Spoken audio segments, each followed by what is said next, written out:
Welcome back, Beyond the New and all that jazz. It's time to do my November wrap up. So without further ado, we'll jump straight into some brief stats. I definitely read considerably less in November than I had been reading most of the months prior, like about 2,000 pages less. So in November, I read a total of 7 books for about 4,200 pages and about 55 hours of audiobook listening. And I think I had been averaging around like the 6,000 plus page mark for several months, but that's okay. I mean, November had some vacation time and some holiday time, and so I don't read as much if I'm just trying to vibe around the apartment with the hubby. So that kind of makes sense to me. My average ratings were still quite good. 4.11 was my average rating. So that just means that I still quite enjoyed the majority of these books.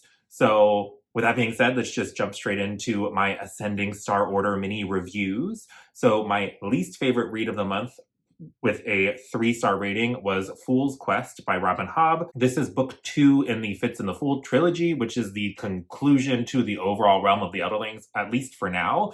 I feel like I've seen some rumblings around the interwebs saying that maybe she's going to revisit Realm of the Elderlings, but I don't know that that would have anything to do with Fitz or anything like that. So I think at the very least, it's the conclusion of the Fitz and the Fool arc. And it was just kind of excruciating. So Fool's Quest would make you think that we are going on some kind of quest, and we don't really. We dabble at the beginning of the questing, at the very end of the book, and there are some cool lore reveals and some connections, particularly to the Rainwild Chronicles and the events there that happen towards the end. But so much of this book, especially in the beginning, was kind of infuriating to me because there was a big moment that happened at the end of book 1 of this trilogy, and it took quite a while for our main character to even know that that had happened. And then we spent a lot of time just kind of dithering about what are we going to do. And then Fitz was being the infuriating Fitz that he frequently can be, kind of just being so irrational and dumb. And that's after like several books of him actually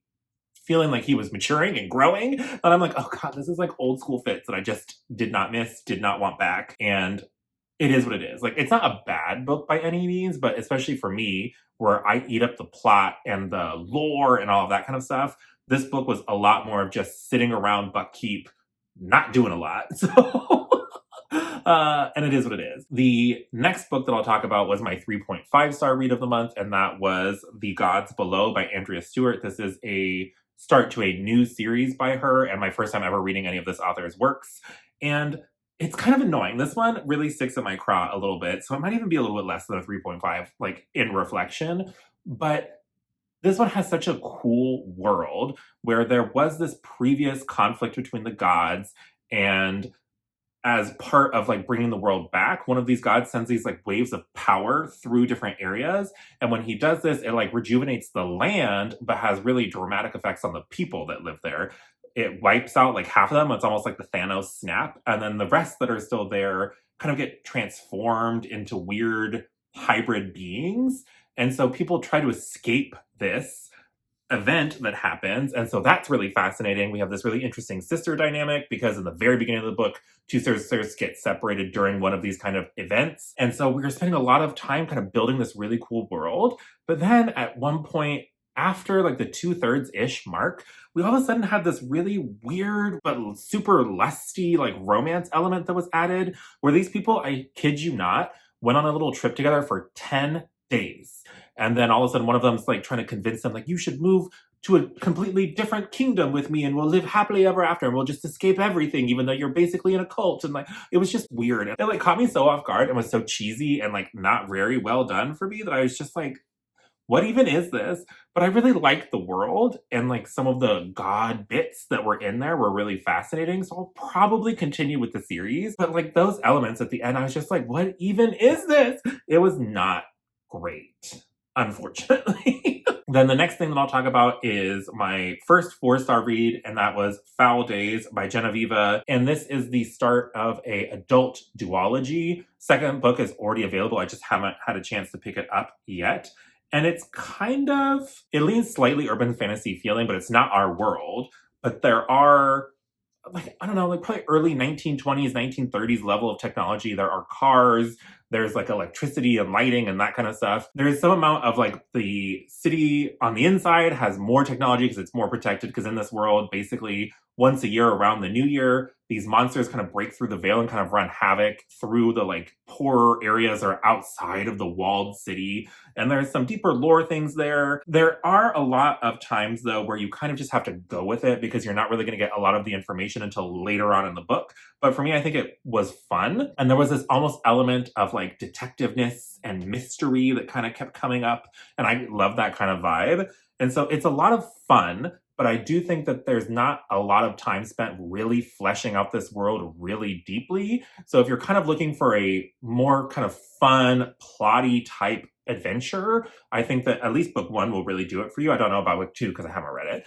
But if you're looking for this deep character study or this really lush world, I don't think you'll get it because these books are quite short, like 350-ish pages each, maybe 400. So they're quite short and it's only a duology. So the world building is there and interesting, but it's not super deep or complex. It's a lot more about this kind of adventure that you're going on. And with how book one ends, it almost feels like a standalone, so I'm really curious where we're going in book two, because a lot of the big stakes we've kind of handled, so maybe we're dealing with Fallout. I have no idea. I'm very curious. All that to say, it is a fun time. It's just not necessarily like my favorite thing I've ever read. Then I'll switch into a different thing, which was a little bit of a disappointment. It's still a 4-star read, and this was The Lotus Empire by Tasha Suri. This is the conclusion to the Burning Kingdoms trilogy. And I say it's a disappointment because books 1 and 2 I love. They were both 5 stars. Even on reread, I reread them to get ready for the Lotus Empire, and they were just amazing.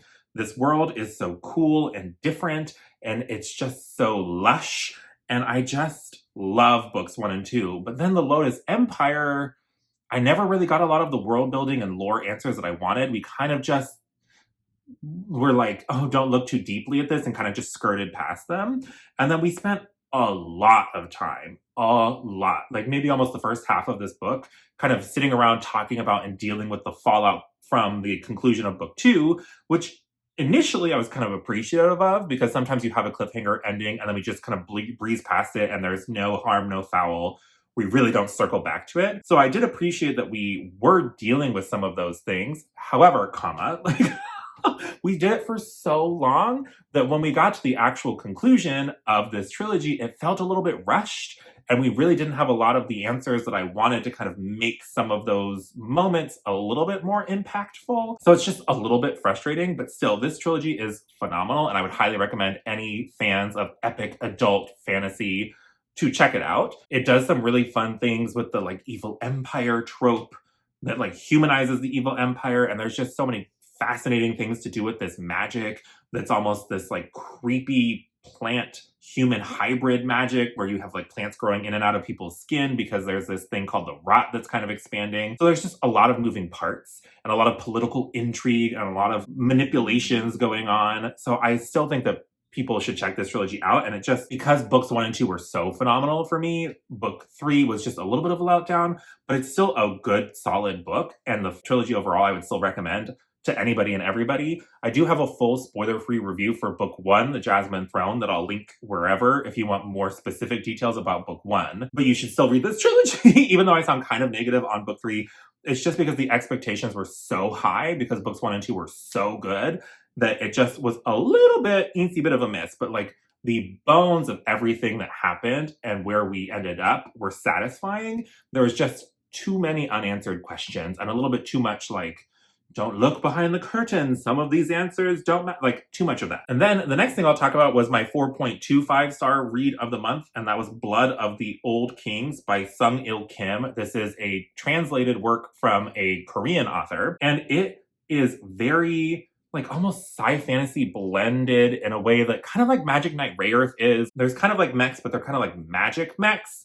And so basically in this world, it's kind of the tried and true. There is this empire that has more technology and therefore has kind of expanded and taken over other areas.